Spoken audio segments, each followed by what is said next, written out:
Karen Daniels is the Vice President of Programs for Youth Service America, one of the leading youth service organizations in the world. YSA believes that youth, communities, and our democracy thrive when we all work together for the common good. So let's all welcome Karen.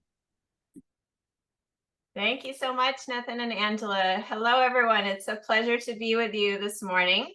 Nathan made the introduction for me. I couldn't have said it better myself. YSA is so excited to have been working with NYLC for such a long time to really engage young people around the world in making change in their communities through service and service learning. Next slide, please. We work with young people ages 5 to 25, and I know that age range is some different in different countries, and we certainly are happy to work with young people of all ages. But 5 to 25 is really our aim to engage young people, and we try to look at something we call Sparks, which has really been a field led by the Search Institute out of Minnesota, looking at things that young people love to do. They're things that we are passionate about, that we would get out of bed in the morning and love to do if we had a free day, things that give us joy and purpose, like some of the things that you see on the left-hand side. At the same time, we try to help young people marry those passions and strengths and interests with projects that will really help them develop what we call the 4 C's. Skills that employers need, that higher education needs, that young people need to be successful throughout their life. In addition to these 4 C's, we also add empathy as something that we know is so important and is so easily developed through service learning projects. Next slide.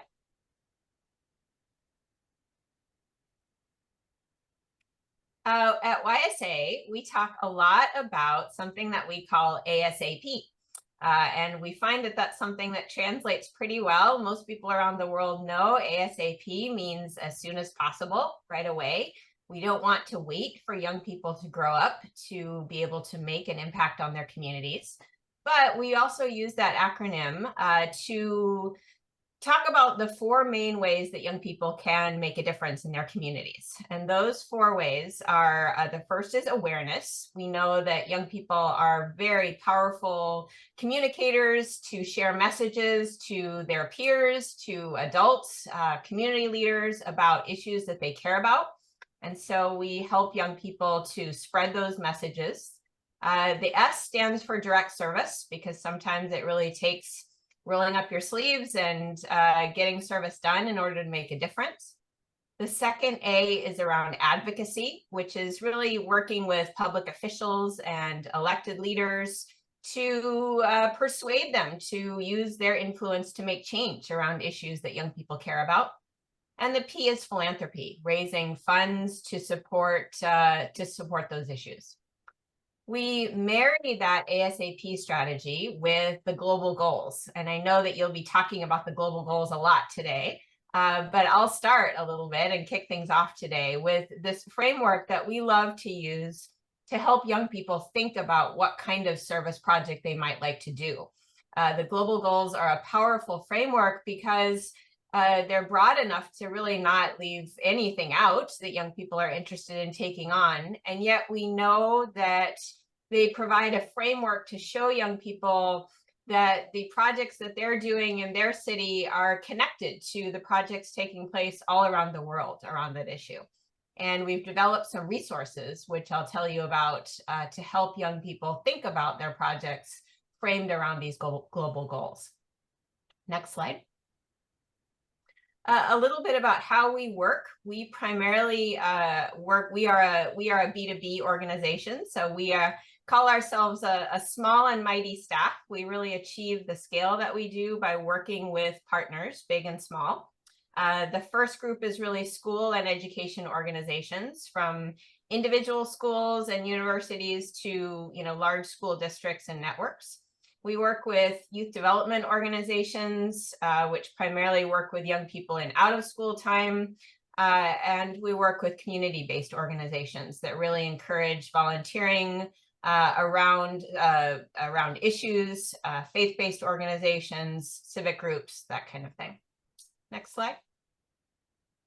So I'm excited to tell you a bit about Global Youth Service Day. Hopefully you've heard of it, but if you haven't, this is YSA's signature program that's almost as old as our organization itself, that really looks to celebrate the important contributions of young people that they make every day of the year. But that said, we found a lot of value in having a specific time every year that highlights young people and their projects. We have young people all over the world planning projects around these dates that you see on your screen.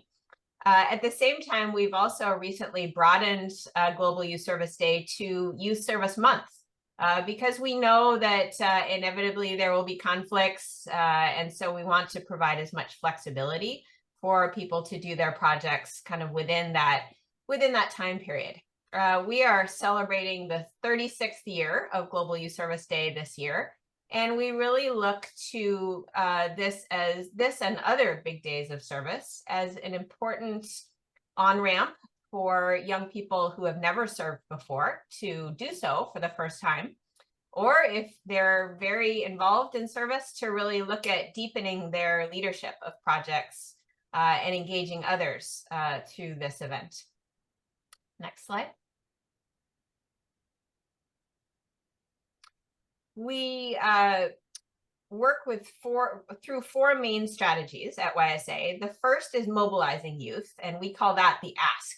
We know that most young people volunteer for the first time because someone asked them to, a friend, a teacher, a parent, a coach, and yet we know that not all young people are asked to serve at the same rate as others. So we work hard to through partnerships to reach young people who might not be asked to serve. We support that ask through these three strategies that you see on the screen. We give grants to support youth and their projects and the organizations that engage them. We offer training and curriculum to help young people and organizations be more effective in planning their projects. And we do a lot of recognition and storytelling to inspire other young people to adapt projects that young people are doing in their own communities. Next slide. A little bit about some of the resources that we offer that might interest you. These resources are all available at no charge on the website that you see at the top of the screen. The first is our Youth Changing the World Toolkit. This is our primary resource that we offer for older youth, primarily ages 13 to 25, that really looks to be a comprehensive guide to planning a project, starting from what the idea is and what the project design looks like, all the way through recruiting volunteers and getting funding and planning the logistics and reporting on impact. The Kids in Action Guide is similar to the Youth Changing the World Toolkit, but for younger kids. And we actually had younger kids work with us in developing this guide. The Semester of Service Toolkit is for educators, particularly around service learning projects, with helpful strategies for how teachers and educators can integrate service learning projects into teaching and curriculum. And as I say, all of these resources are available on our website. Next slide. This is a few of the amazing young people that we featured recently through our Everyday Young Heroes profile, which is in our weekly newsletter, the Youth Service Briefing, that goes out every Thursday night. We find a lot of value in profiling young people that maybe are not the ones that you see on the news every day. They're not on the cover of magazines, but really young people that are doing important work and might be easily seen by other young people and say, that person looks like me, has a similar story to me, and is working on something that I'm really interested in, maybe I could do too. Next slide. So this brings me to a particular resource that I wanted to highlight and share with you, also available on our website. A few years ago, we designed a resource called the Youth Guide to the Global Goals to really help young people plan projects around one of these global goals. On the next slide, please. We start, I know this is small font and that you can't read it, but we start by really talking about why youth are so essential to achieving the global goals. We know that young people have always been at the forefront of social movements. We see their amazing energy and passion around changing big issues of our day. And so we hope to really inspire young people through this guide to look at their project framework through the global goals. The next slide. We start again by framing this ASAP strategy to help young people think about how they can take on a global goal. We often find that young people think about service as the first way to get started, and often it is. And as they learn about an issue over time and really roll up their sleeves and dig into an issue, that they will adopt one or more of these other strategies to really deepen the impact of their work. On the next slide. This is the first we go through in the guide, each of the global goals. This is an example of the first one around the first global goal of no poverty. For each of the global goals, we do a little bit of framing of that goal and why it's important. And then we break down sample program strategies around each of the 4 ASAP frameworks. And we provide examples of how a young person might be able to take that A or that S or that A or that P strategy and develop a project around that particular global goal. So we hope that this will be a good a starter to help young people think about what they might do. Often we have young people tell us that they really want to get involved. They're just not quite sure where to start. And so YSA has always been issue agnostic, meaning we don't tell young people what issue they should be working on. We want them to really develop projects that they're passionate about and where they see the need in their communities. But we often find that sometimes a little bit of guidance in terms of choosing that project is helpful. And so this was the idea behind the creation of this resource. On the next slide. That's a little bit about YSA and what we're doing. We very much hope that you will participate in Global Youth Service Day coming up in a few weeks. This is my contact information on our websites. I would love to hear from you. Feel free to reach out if you have questions or thoughts about a project that you might be planning. And I will stop there and look forward to hearing more from all of you today. Thank you so much. Thank you so much, Karen. That was enlightening. Next up, we have an amazing panel of service learning leaders who are going to share the impactful ways that service learning is implemented across continents and cultures. Our panelists today are Bidi from Singapore International School, Sylvia from Avenues Sao Paulo, Tawana from American International School of Johannesburg, and Anas from the Qatar Foundation. Thank you all for being here today and for sharing your knowledge and expertise with our international community of service learners. To begin, I want to invite each of our panelists here today to share a little bit about themselves. So, Bidi, would you like to begin?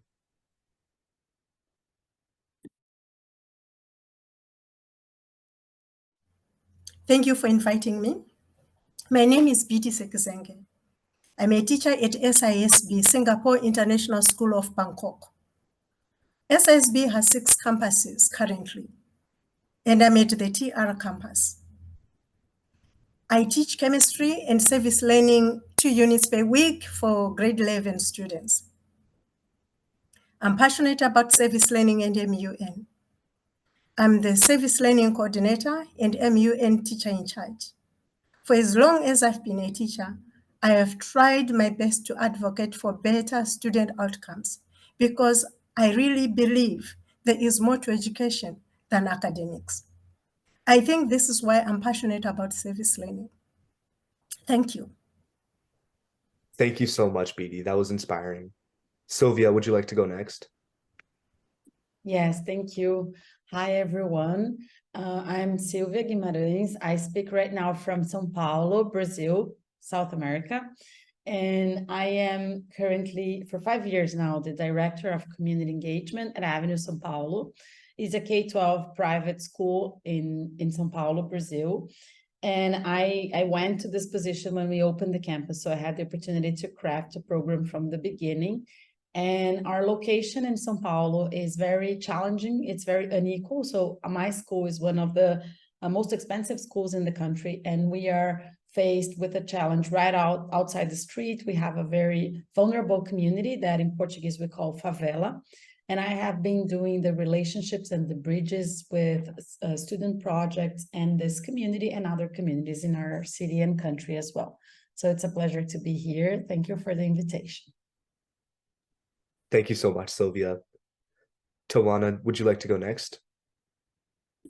Good morning, good afternoon, and good evening, everyone. Thank you for being here. My name is Tawana Merritt. I'm the Service Learning Coordinator at the American International School of Johannesburg. This is my 5th year, and if you can't tell from my accent, I'm originally from the United States. I've been living overseas for 18 years, and it's been such a pleasure to see so many wonderful things happening in various communities around the world. Here in South Africa, we have our own unique set of challenges and beauty and success, and I'm really looking forward to being able to share with you some of the work that we do here, some of our challenges, and some of our successes. So thank you. Thank you so much, Tawana.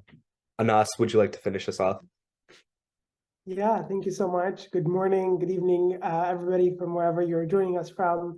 Such an exciting day having representation from around the world with a shared mission of service learning.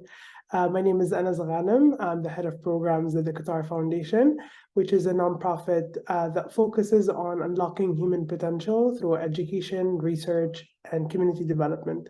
We do that through 18 K-12 schools, 7 universities, and so many community development and research programs as well. Service learning has been a huge passion for me that NYLC implanted in me with my first National Service Learning Conference back in 2013. And since then, it's been something that I prioritize and include in all of my work, both through the nonprofit that I run, We Serve Qatar, and my role at the Qatar Foundation.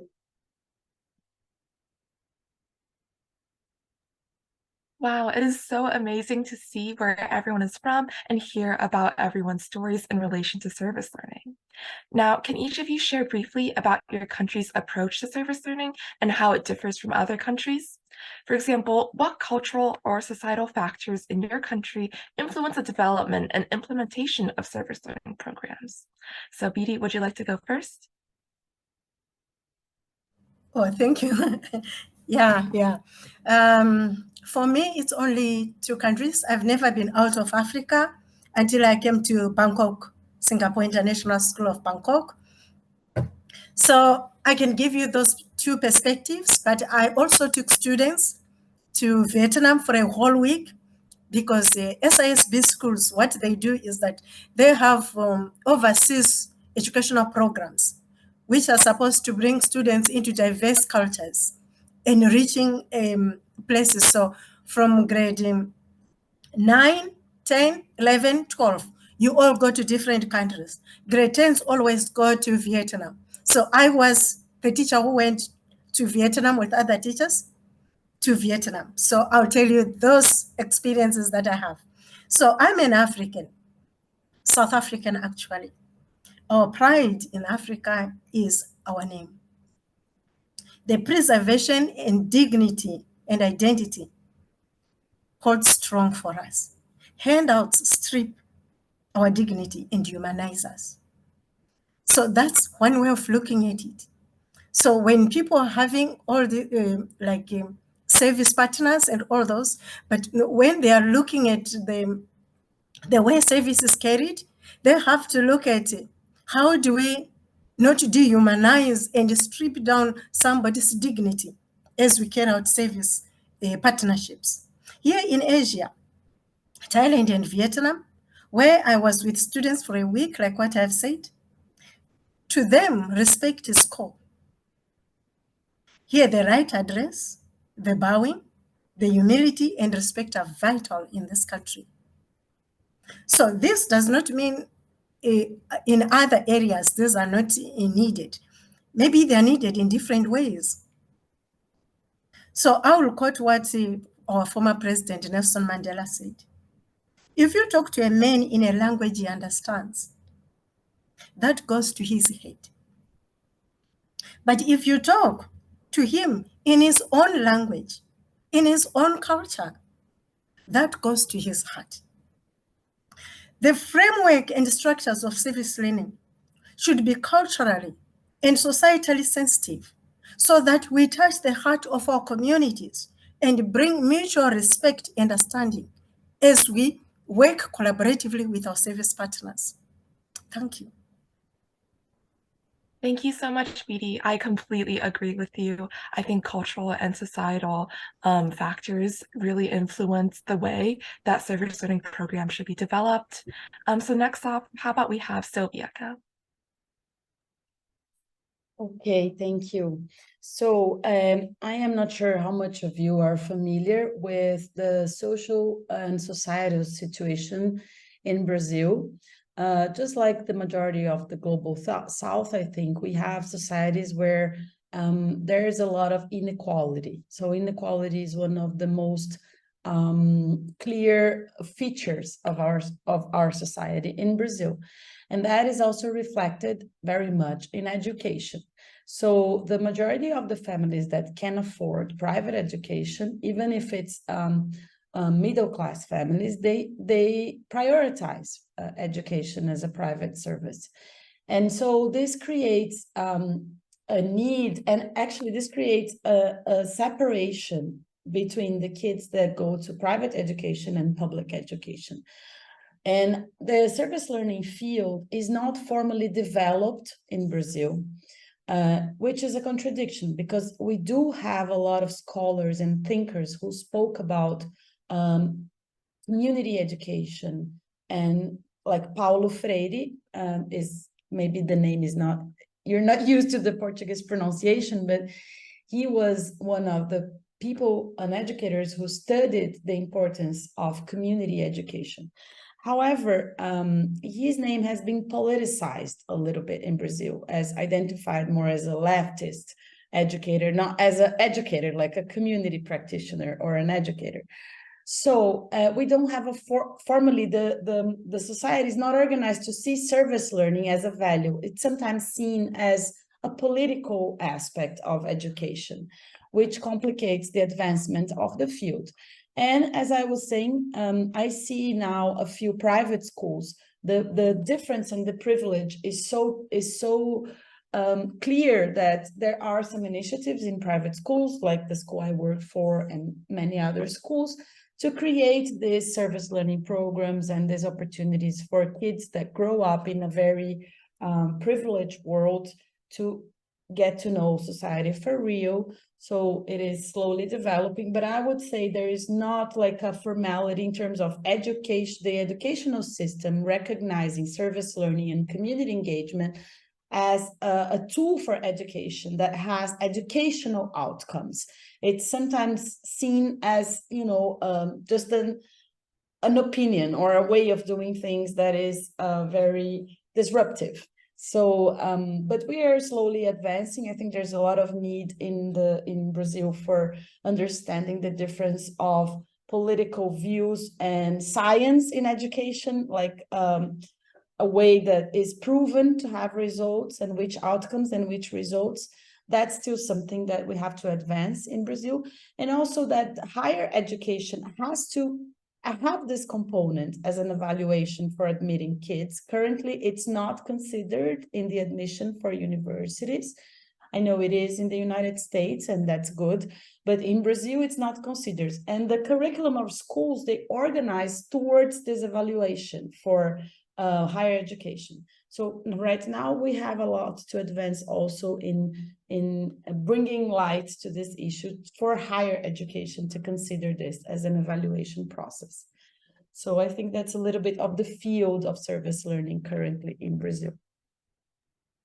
Yeah, I completely agree about the importance of service learning. And it's so great that we have amazing leaders like you guys leading on this charge in your country.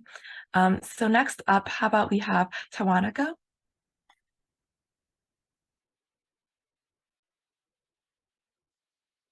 I'm about to have a siren go off, so give me one sec. or maybe come back to me. Okay, no worries. How about we have Anaska?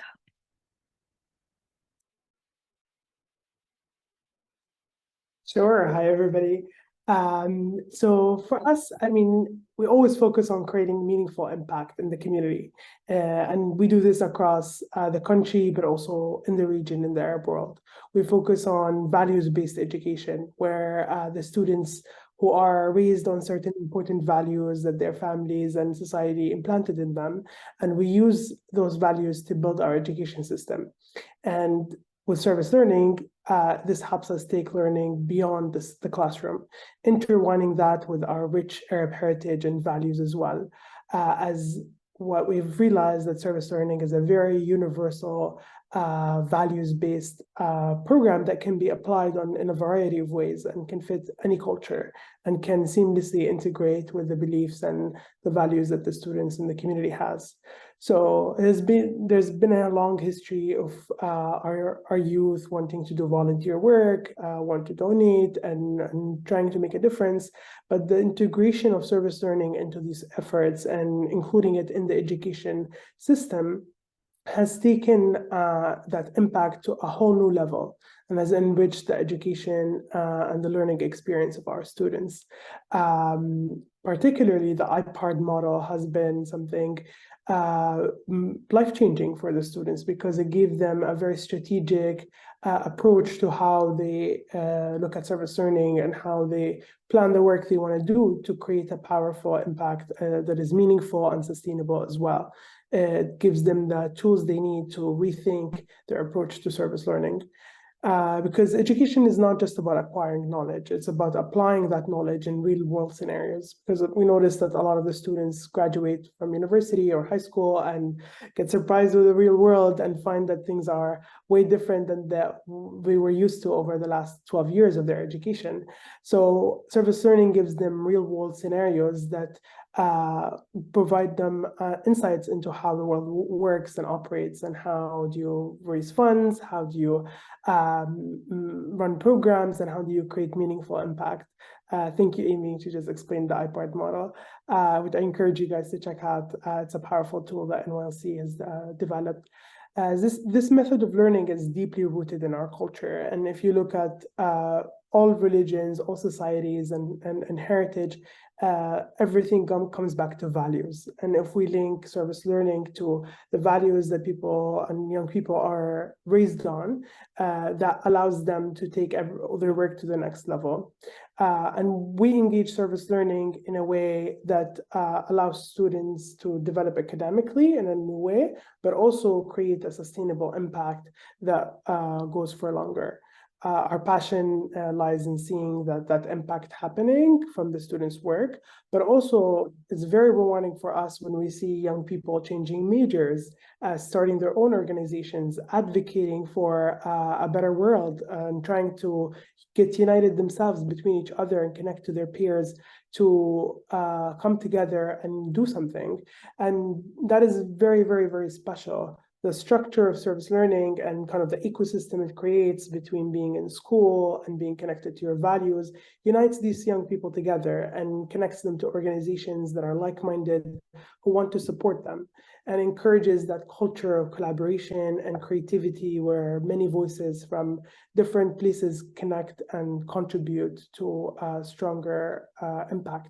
So we learned over the years that service learning revolutionized how students learn and made it so much more engaging and so much more fun as well for them.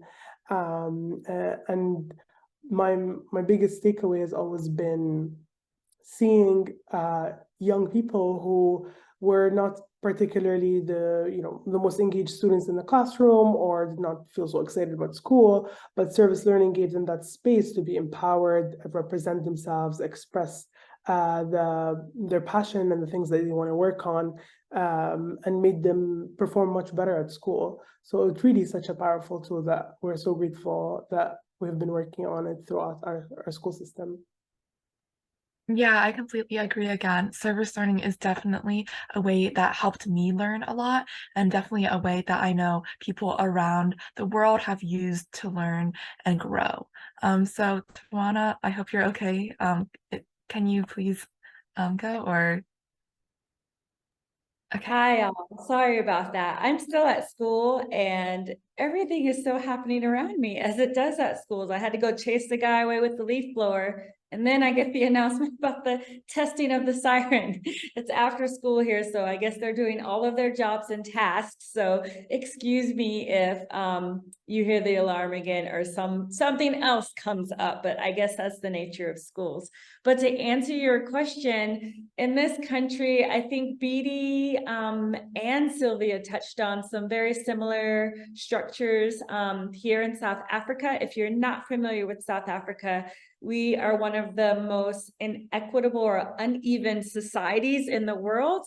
There's a huge gap between the wealthy and those living below the poverty line. We've got 10% of the people with 90% of the wealth, if that makes sense.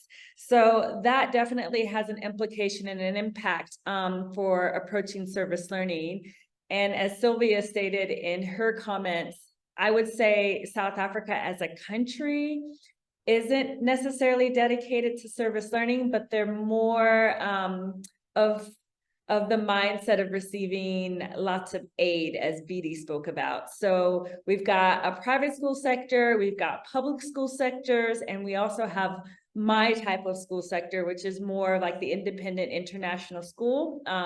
Our international setting is very similar to many others across the African continent, as well as globally with our engagement with service learning. It started off maybe as more of a let's help the poor saviorism sort of approach, and it's been moved more consistently towards more of a how can we work together and partner and collaborate to build better communities and a better world for everybody, using the lens of DEIJ work, which is what I like to promote at our school.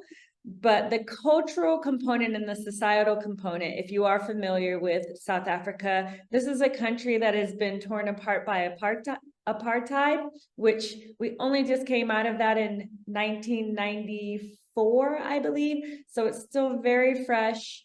A lot of the structures and systems in place still or I guess existing or collapsing. And so that's made it really interesting when you are trying to engage with folks from various communities and stakeholders around service and community engagement. I think that differs from a lot of countries because being from the United States of America, we had our own system of apartheid, but it was much further in the past, I would say, and we also have a different economic structure, which makes things maybe a little bit more achievable in the States than they would be here. But what I can say about African culture and society is that this is a resilient nation.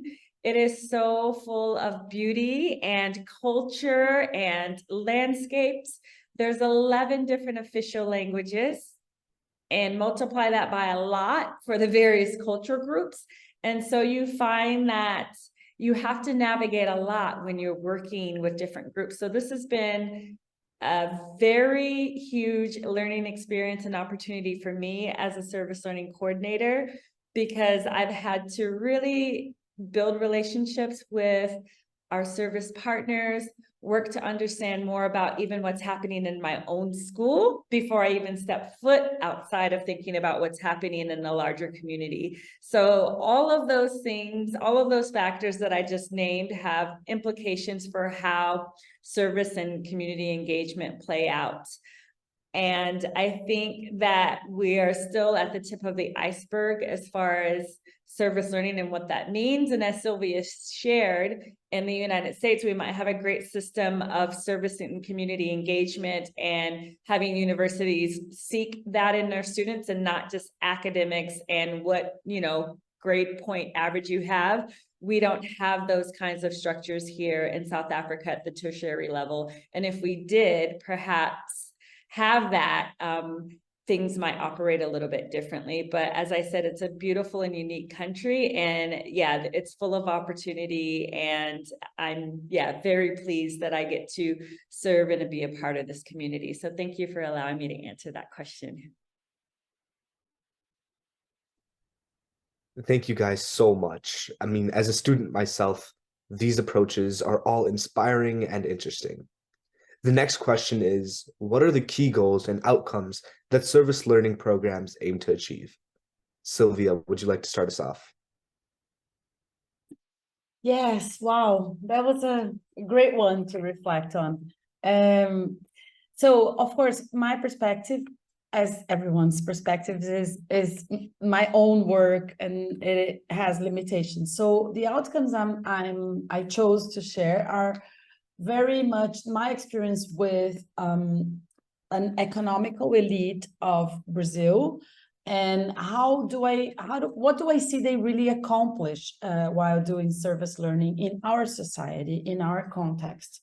So I think someone mentioned here, already mentioned the word, which I think is very dear to us, which is empathy. So of course, by bringing the kids from my school outside the school walls, and just today as an example, there's this project we organized with fourth grades to analyze the issue of hunger. And just now I have 9 and 10-year-olds going to a church service in the city center. We're not religious or anything, but the church has some facilities, and they're going to serve food for homeless for the first time. So what do they accomplish? What are the outcomes? So first of all, empathy, of course, but there's more. I think there's a sense of humility. We get a lot of kids that take it for granted. We get a lot of kids, especially in high school, who want to be problem solvers and jump very quickly to the solution and have what I learned in English. Of course, I'm not a native English speaker, so my English is limited, but I learned the expression white savior somewhere in the US, and I related to the expression very quickly. Because I think that there's a lot of this approach, and then I think by doing these projects, we learn them humility. We teach them humility. We have this outcome that sometimes in the reflection they bring, or by failing in their projects, they realize that the reality is far more complicated than we thought at first. I think another important outcomes is to teach kids to listen, and by listening is just not only with your ears, but listening with your eyes, with your whole body, with your heart, with, just the evidences of the problems. Sometimes it's difficult for kids that are not trained to really listen what communities are trying to say. So we try to teach this listening skill. And by doing that, also teaching them flexibility, because sometimes any project, as a social entrepreneur, I can say we start with an idea. We have to be very flexible to keep changing our initial proposed path, to be able to, and to focus on the social impact, on the results, on what's going to be good for the other, not for my own plan. We shouldn't be so passionate about our first ideas, but be able to be flexible and change our ideas while we navigate. And so just to finish, I think what we want to teach, a possible outcome, is also something that I have been reading about, and it might be difficult to achieve, but through service learning, it's very possible, which is complex thinking. I think when kids are exposed to the societal problems, they start to be able, as I said, you can listen to people and you can start reading the society better. You can start to understand that problems are complex. They have multiple factors. It's not easy to solve the problems. And also they might be a local problem, but maybe they're a global problem and just a local manifestation of this problem. Let's say hunger, the one I just mentioned. So I think by service learning, nowadays, the world is so connected that it's possible to see something in your reality and make this click and understand how we're all we're all together. There's this togetherness in planet Earth right now that we can see by experiencing these situations. And then at the end, I think one of the most important life skills that we have as an outcome is maybe students fail, or maybe they do this project and it's a short project and they just go to the surface of the problem. But I think we start to get them thinking on their purpose, their life purpose. I think we provoke them as individuals to search which causes do they care for. And I always tell students that come to my office that the first step is to look inside, you know, because we have this window at my school and we can see the societal problems right across the windows. We have a very vulnerable community. We have a very dirty, polluted river that crosses the city. So it's just a lab. You can look at the window and see the problems. And I think there are many problems, but what is inside for you? What do you care about? And I think that's an outcome that is very valuable also, like even for their social emotional lives and everything else. So these are, I think the outcomes are precious, and I see a lot of results. So maybe it's just the case in Brazil for us to prove it better and to have more evidence to show authorities how this should be part of the national curriculum. Thank you so much, Sylvia. I completely agree with you on the empathy impact. As a volunteer myself, I feel that empathy each time I go to help those out. So thank you. BD, would you like to go next? Oh, yes, please. Thank you. So key goals and outcomes for any service learning program. I'm using looking at the lenses of our school and also my experiences in service learning. I've been a service learning divisional rep at ISJ for 5 years. So with that and the 1.5 year I'm here, it has really grown into something. So the goals that I was looking at is to develop students as scholars, leaders, and global citizens, because that's one of our mission statements here. To empower students to have an active voice and role. To use service learning experiences to clarify students' understanding of areas of the curriculum in real-world situations. To be active participants in contributing positively to society. To engage all stakeholders for meaningful contributions. Here, when we are talking of stakeholders, we'll be looking at parents, the students themselves, the colleagues, teachers, you have colleagues and all those. So if everybody is taking part, then that will be a good outcome for service learning. To develop meaningful curricular connections that are inclusive and culturally sensitive and promote justice, equity, and diversity.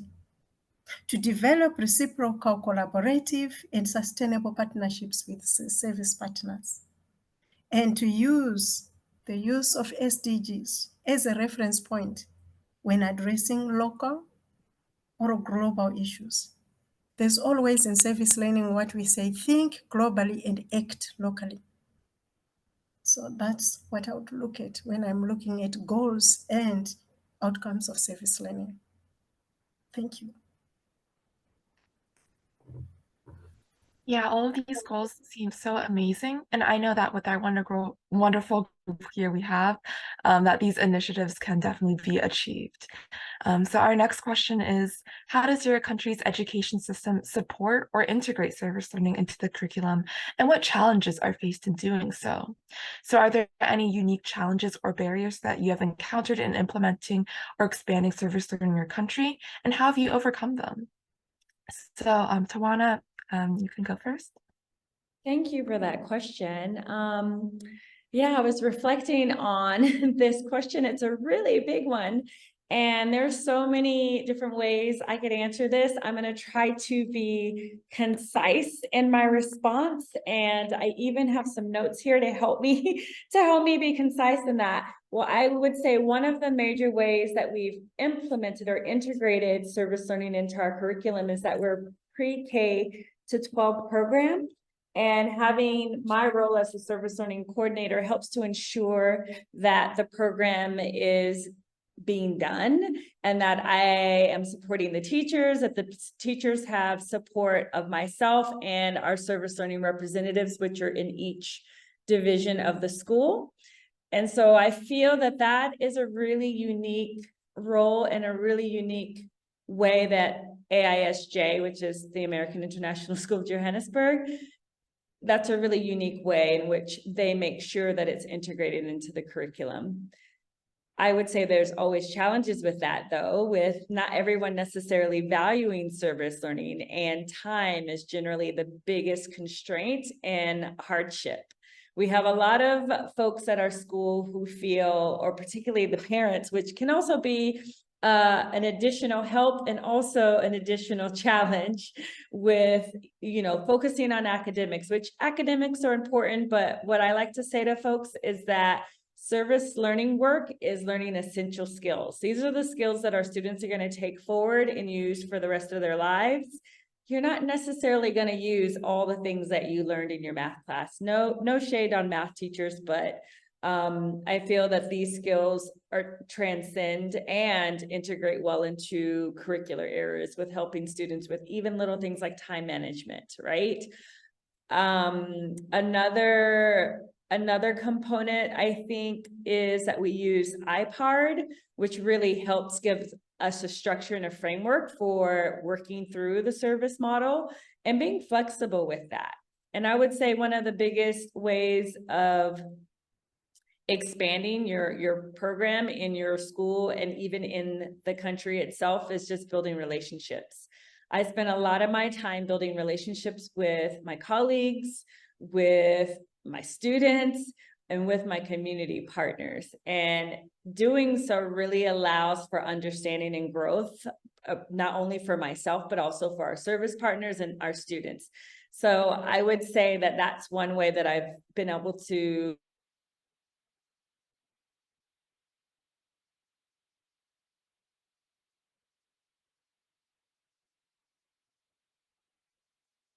Oh, Tawana, you are frozen for me.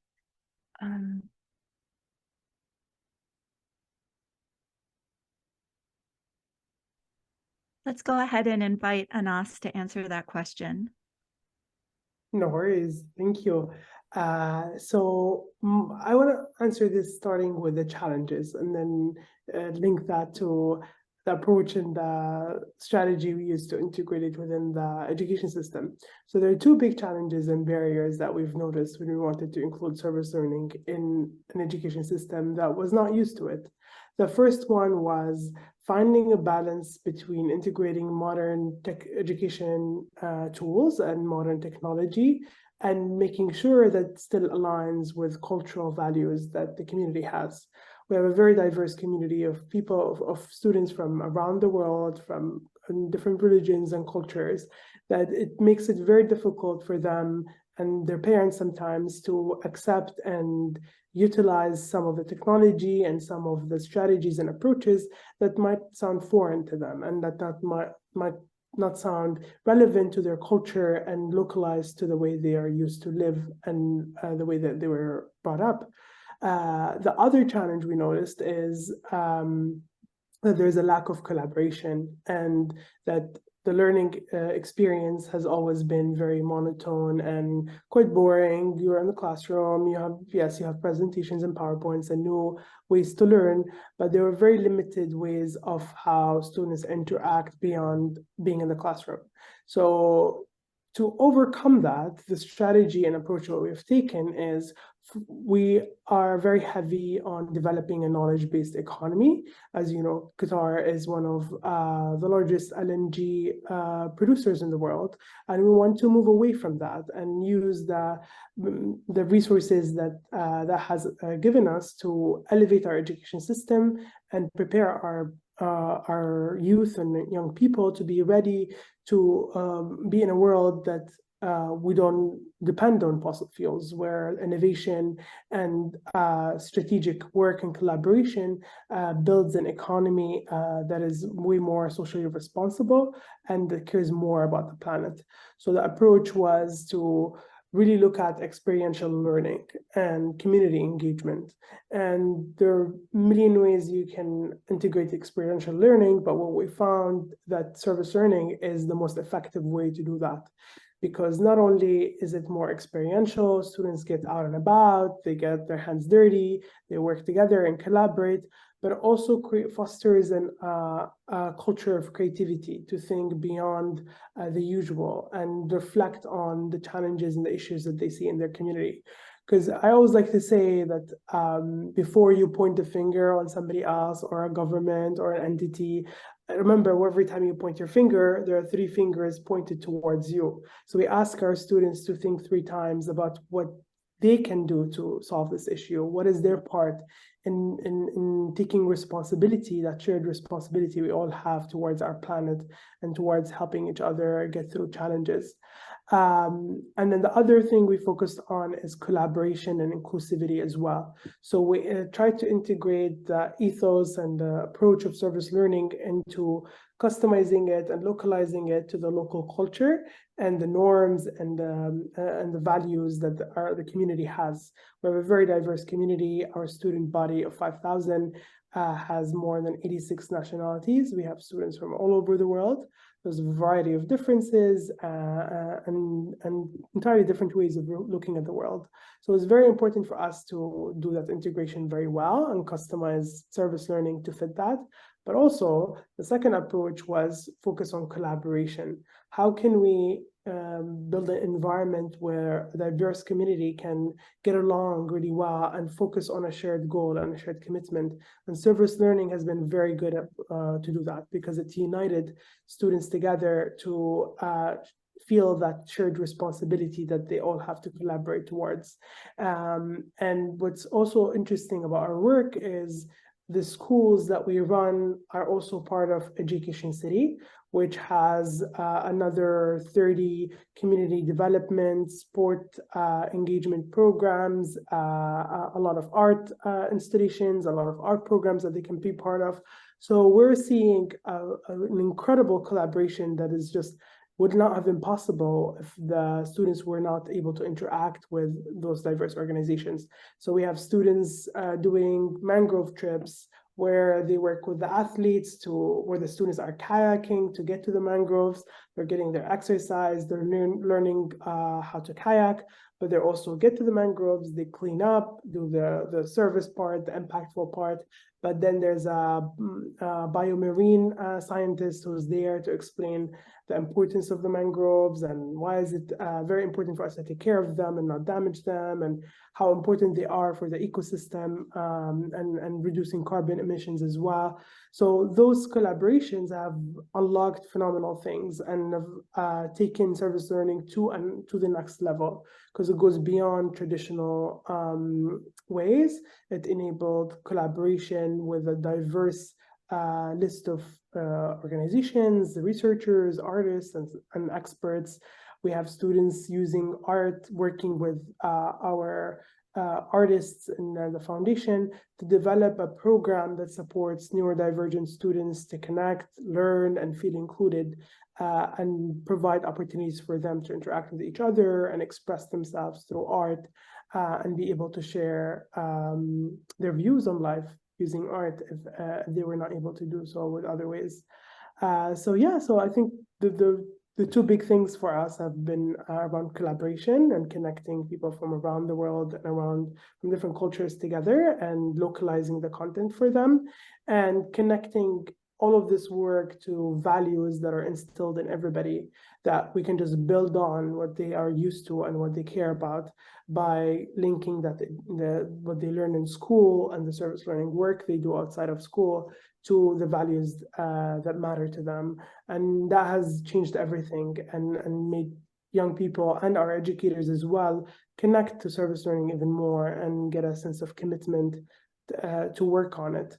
And the last thing I want to share as well, one challenge as well around the world, teachers are always undervalued. They always work so hard and after hours, during school day and during their vacation to deliver learning and take care of students for 12 years of their life.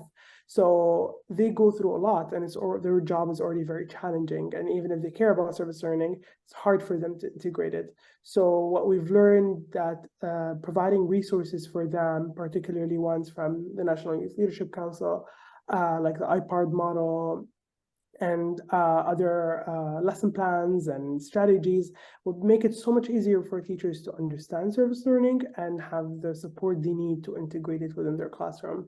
So it becomes sort of a plug and play model where they have everything ready for them, they know exactly what to do, and they just need to integrate it within the curriculum they're teaching and hit the road with it. So that's been something very important, taking care of the teachers and giving them that sense of ownership and empowering them to take the lead. So yeah, that would be my thoughts.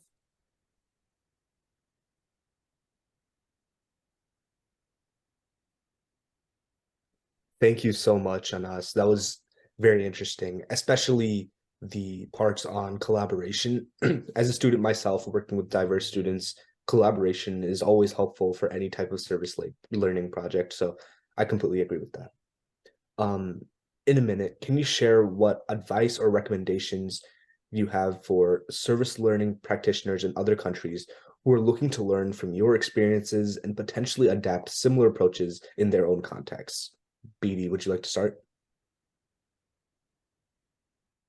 Yes. So I think you need school buy-in. That's the most important thing. I'm lucky that I have a school which has structures. Start small. Use whatever you have. Grow from there. Learn from others. Network with other service learning practitioners. Like now, empower yourselves with professional development certificates or resources. This forum is for that, to support and network with each other. It's great. My one-year service learning course with NYLC was really impactful, and it helped me with tools and resources. I will also end with a quote, because I love quotes. I love quotes. What Nelson Mandela said, "It is in your hands to make a better world for all who live in it." If every student can believe in this quote, then we as educators have done our best. Thank you. Thank you so much, BD. Sylvia, would you like to go next? Thank you, BT. That was very inspiring. I think my advice would be never feel lonely. Don't feel alone. You're not alone. So if you're starting, like I did in São Paulo, in Brazil, I felt very lonely, but I was always searching because my school is also an international school. So I was able to reach out to the network that exists in the United States. Then I realized there is another network in Argentina, very close to me in South America, that I didn't know. And I had to know this through going to the United States. And now I learned that there is also a network in Chile, another country that is close that I wasn't connected with. And just today I'm learning there are networks in Qatar, in South Africa, or I think we're many and we are there. Maybe we are not yet completely tied as a network, as an international network, but we will get there. So my advice would be, don't feel lonely, reach out to the resources that exist in the web, and from one network you'll find another, and there's a lot of resources out there. That's amazing, but it's not so easy for those who are alone to find them. But please do so, because it's very good to feel that we belong to a community of practitioners.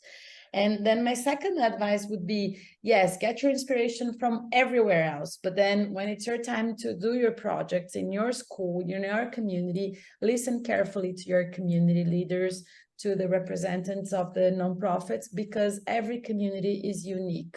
Every community and people, there's a power dynamic, and people in community associations or institutions don't always speak what they want at first.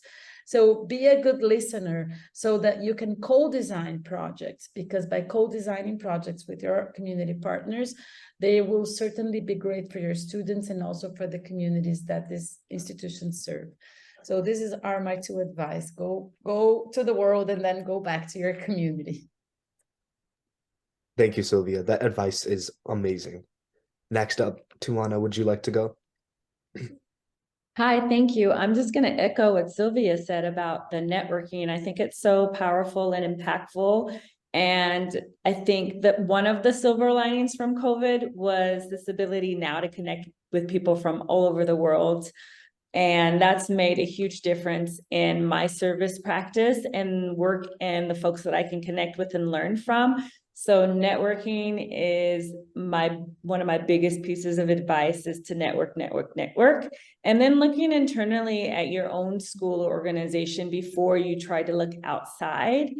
There's a lot of work that we can do internally before we move externally. And that is in the physical form and sense of the word, as well as the more introspective perspective as well. We tend to look at communities of, I'll say communities of color, communities that are lower privileged, communities of XXX, whatever you want to insert there, before we look internally at what's happening within our own ecosystem.